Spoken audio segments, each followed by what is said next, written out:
Hey, Michael, guess what? The doctors have finally set a date for me to come home. They've marked it on the calendar, and I can't wait to leave this hospital room.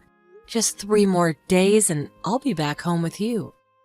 I'm over the moon now. That's fantastic news, Marisa. I've been looking forward to this moment too. Don't worry, I'll make sure I'm there for you on the day. Work can wait. You're sweet, Michael, but the hospital's got it covered. They've arranged a special taxi for me, one that's wheelchair friendly. Everything will be fine. Just like how I get through everything. I just wish I had been more careful, Marisa. I want to be there for you, to support you through every step of your recovery journey. I feel very sorry for you. If only I had been more careful that day, you wouldn't have been in the hospital and… I really blame myself. It's not all on you. Don't beat yourself up like that. I was pretty out of it too, you know. We both learned from this experience. But I was the one not paying attention, glued to my phone. I should have been more vigilant and watching out for you. The doctors are optimistic, though. They think I might be able to walk again with some hard work and determination. So stay positive, Michael. We'll do it. And I firmly believe that one day, I'll be able to walk normally as long as I practice diligently. Is that really likely? I mean, I don't want to get your hopes up. Don't start doubting now, Michael. I'm determined to walk again, and I'll do whatever it takes to make it happen. I'm so sorry for everything, Marisa. I truly am. Don't be too hard on yourself. I'm just glad you were there with me. It would have been much worse to face it alone. I still feel responsible for your fall. Then promise me you'll be more careful in the future. And if you're not, I might not be so forgiving next time. I promise. No more distractions. I'm really sorry, Marisa. I'll do better. I promise. Come on, Michael.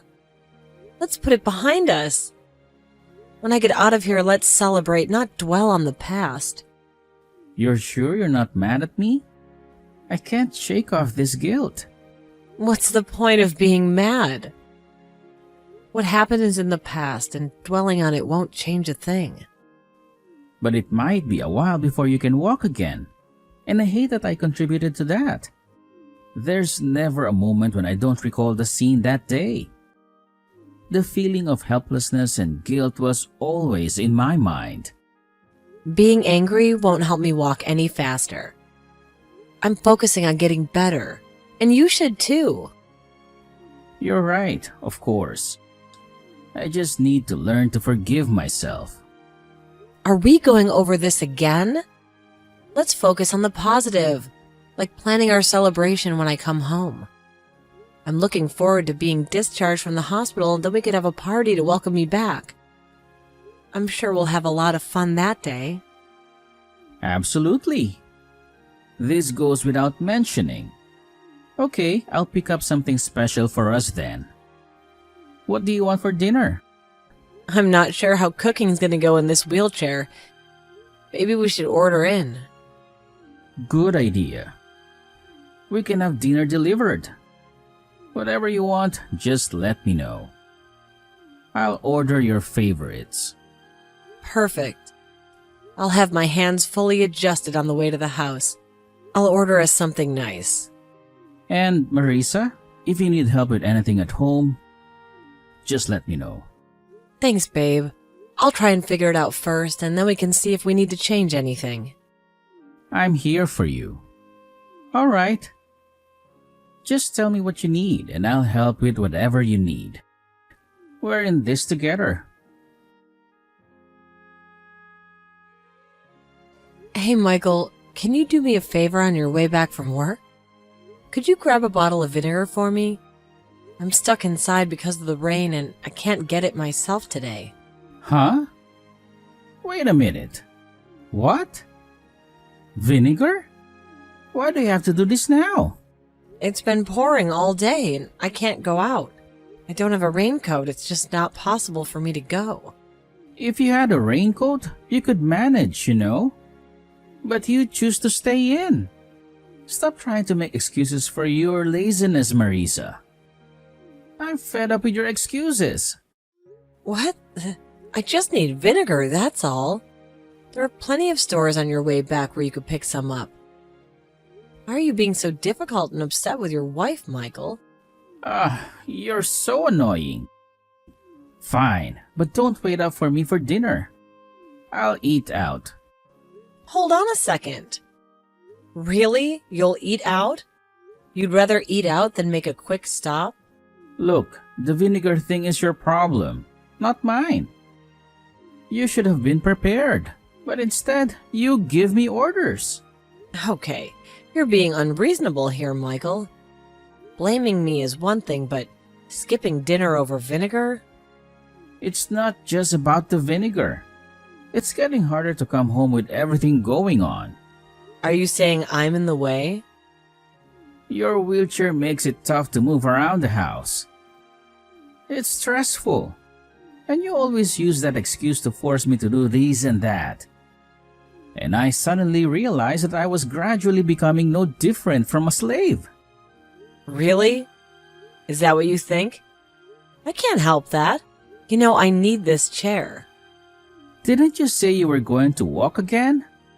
Or was that just talk? That's cruel, Michael. I'm still hopeful. The doctors think I can recover. It doesn't seem like it. I'm doing everything for you and getting nowhere. It's like I'm pouring all my energy into a black hole, and it's just not enough. I'm at my wit's end here, trying to find some way to make things better for us both. So you want a reward for helping me? Remember, I didn't choose to be in this chair. It's not like I'm sitting here enjoying your struggles. I feel helpless, and seeing you upset only makes it worse. We said we'd move on from the past, right? But it's hard when every day feels like a reminder of what went wrong. I'm struggling to keep that promise when the past is staring us right in the face. But you sound so bitter. You used to be so supportive, and now you're cold. It's like the warmth between us is fading, and I don't know how to bring it back. I'm tired of trying without seeing any progress. You're still defective, you know. I'm giving up my life here. Every day is a repeat of the last, and I can't see the light at the end of the tunnel. Calling me defective really hurts. Is that how you see me? Like I'm a broken thing? Not the person you loved? It cuts deeper than you know. Let's face it, you can't walk. You're stuck without me. And that's a burden I never expected to carry. It's not just about the physical help. It's the emotional weight that's crushing me.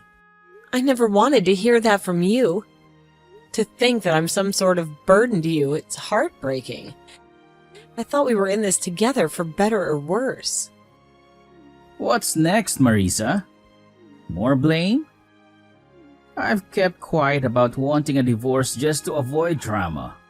But it's eating me up inside. This constant tension and unhappiness. Divorce? You've thought about that? It's like a cold splash of reality. I knew things were tough, but I didn't realize you were at the breaking point. Yes, but our families would freak out. I'm trapped by Judy, but I won't be blamed for everything. It's like I'm stuck between a rock and a hard place, with no good way out. So you've been hiding how you feel to protect me? It's hard to believe that you'd keep such thoughts to yourself. I thought we promised to be honest with each other no matter what. Michael, I have something I'd like to talk to you about. Do you think you could come home as soon as you get out of work? It's important, and I'd rather we discuss it in person. I don't think so. My workload is overwhelming, and it's not letting up. It looks like I'll be stuck at the office again tonight. Maybe even longer than usual. But you've never had to stay this late consistently, especially not for this company. When I was in a similar role, the workload was never this extreme. Are you sure there's not something else going on? Well, I don't think you understand the demands of this company. It's changed a lot since you were last in the industry, and the pressure is relentless. But even my dad, who's quite familiar with your industry, mentioned that this isn't typically a busy period. It's odd that your company would be the exception. Stop trying to compare what this company has to get done with whatever his company is doing right now. The situation here is unique, and everyone is swamped with tasks. So we're not even going to be able to have a normal discussion anymore, huh? Is our communication just going to be brief updates and excuses? We don't have anything to discuss, do we? If it's not urgent, it can wait. Right now, my focus has to be on my work. Well, I have something urgent. It's about us. It's about our relationship, and I can't wait. Then you can tell me right here, right now on the phone. If it's that urgent, why delay? I'll take a look at what you have to say later after you're done typing. Then I guess I'll let you know right now. Michael, you've been cheating on me, right? And I need to hear it from you. What? Do you have any proof of that? Because this is a serious accusation, and I need to know what's led you to believe such a thing. I found a letter in one of your suit pockets. It was from Valentine's Day, and had some pretty intimate things written on the inside of it. What the heck?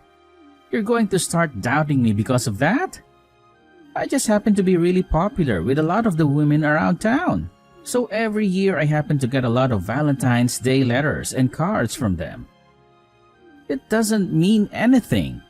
But this one is asking you what hotel you want to stay at next time. This would mean you're cheating on me, right? I don't know anything about that. I bet whoever was writing that was doing so as a joke or something. Stop trying to tell me that the letter is enough proof to say that I'm really cheating on you. So after all the times you've been seen outside of the house these past few months, you're going to try and hide the truth from me now? I'm not trying to hide anything from you though, Marisa. You already know that. If I'm to throw you away, your life will be over, right? You're still in that crappy wheelchair and you've gotten old. I don't think there are any men that will be willing to marry a defect like you now. So even if you were to find out that I've been cheating on you, you wouldn't be able to divorce me. You could have just told me that you knew about the letter in your suit pocket, and we could have carried on from there. Well, you can't consider some letter that I get all the time from random women as proof.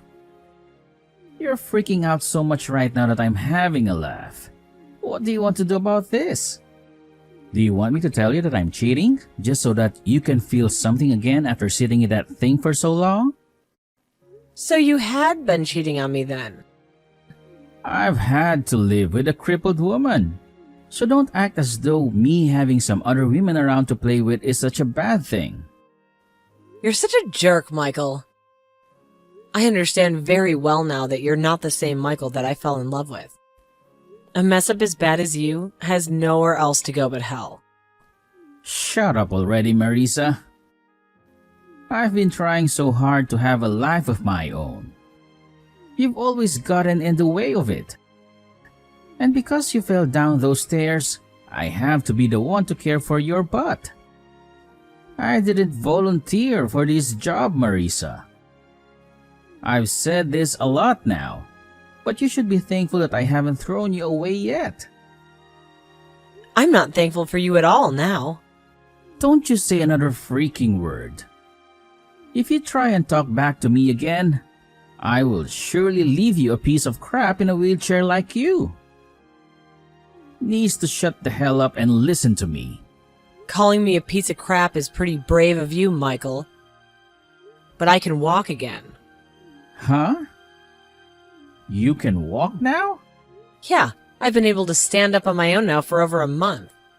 And as long as I have some things to support myself with, I'm able to walk. Stop trying to give me such BS lies.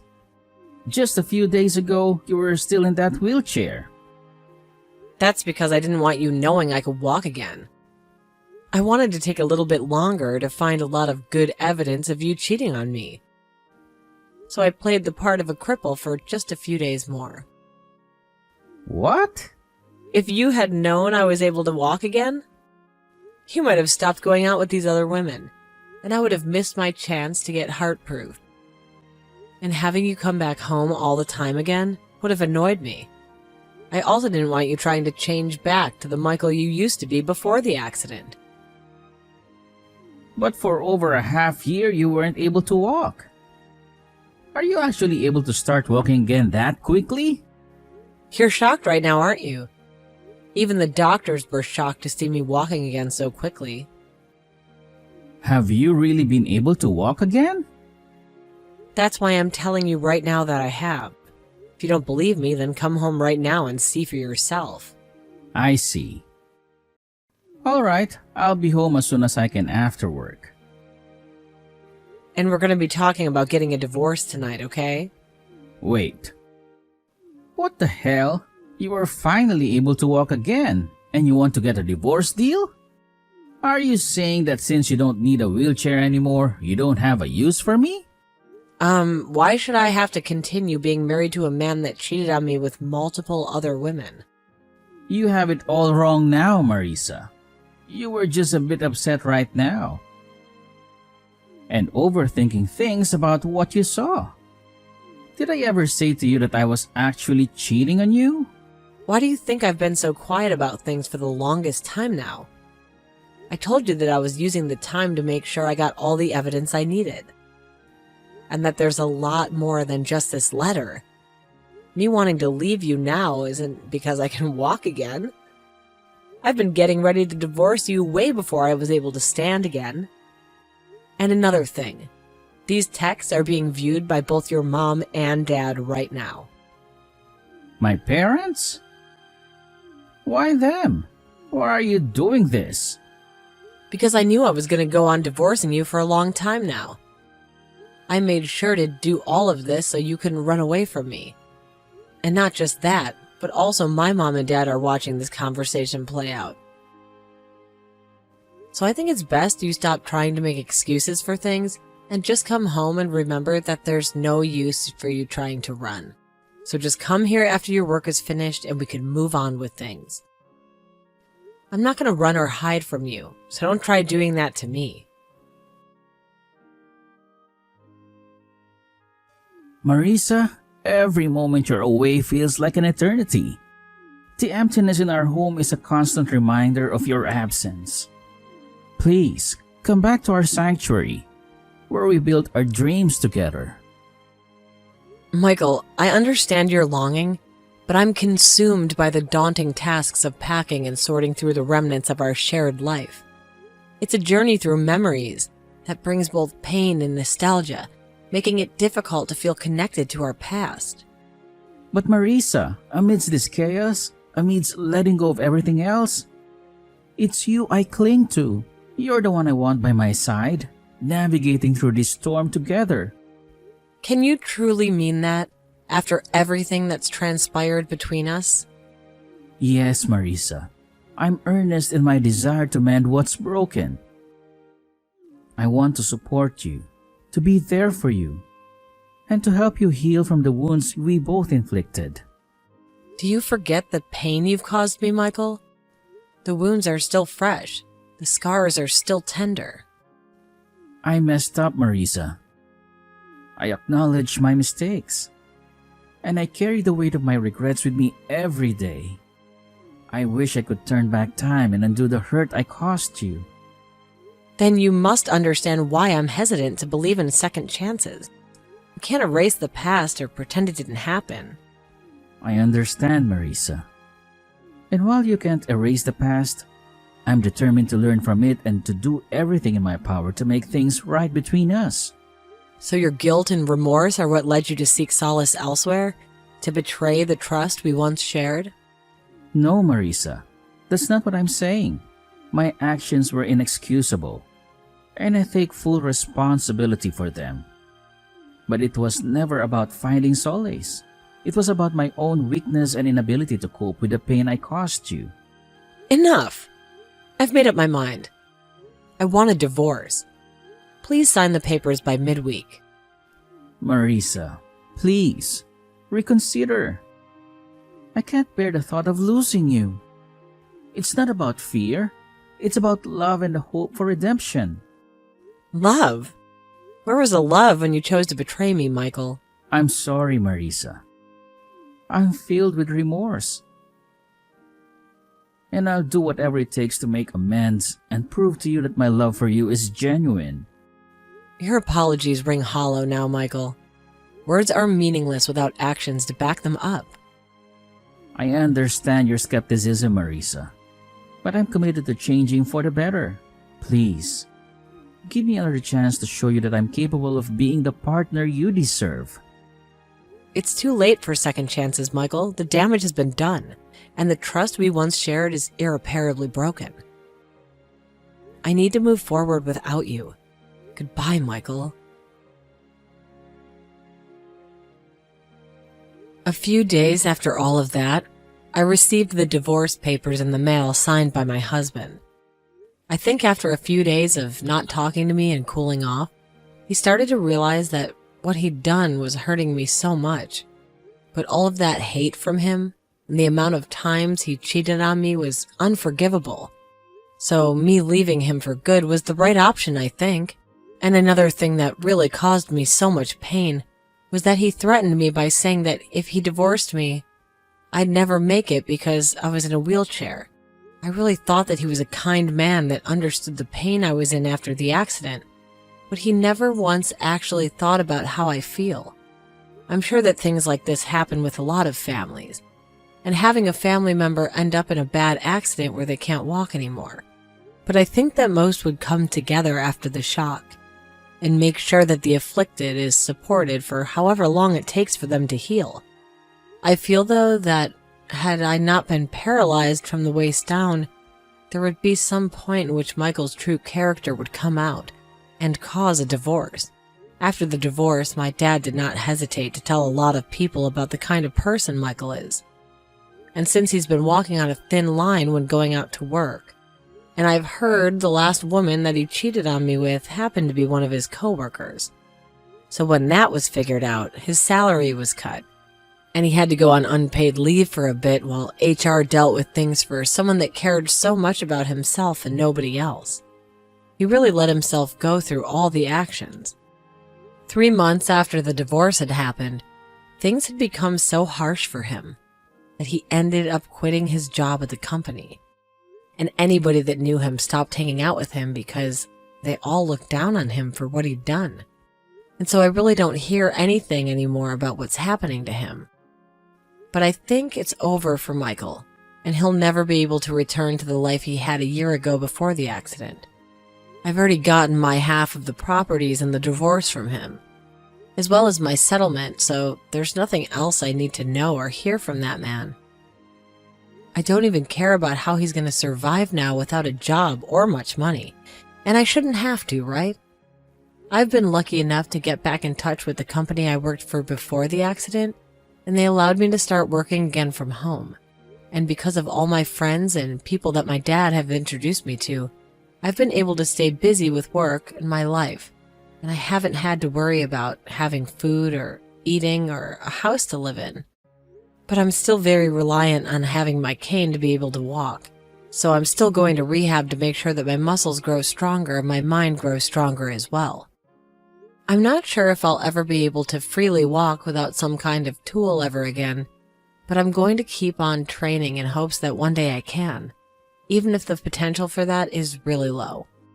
If I keep on putting in lots of work, the chances will continue for me to grow. And along with that, I'm going to try my best to maintain the life I've already been given now, and I will never forget all the strengths I've had to make it this far already.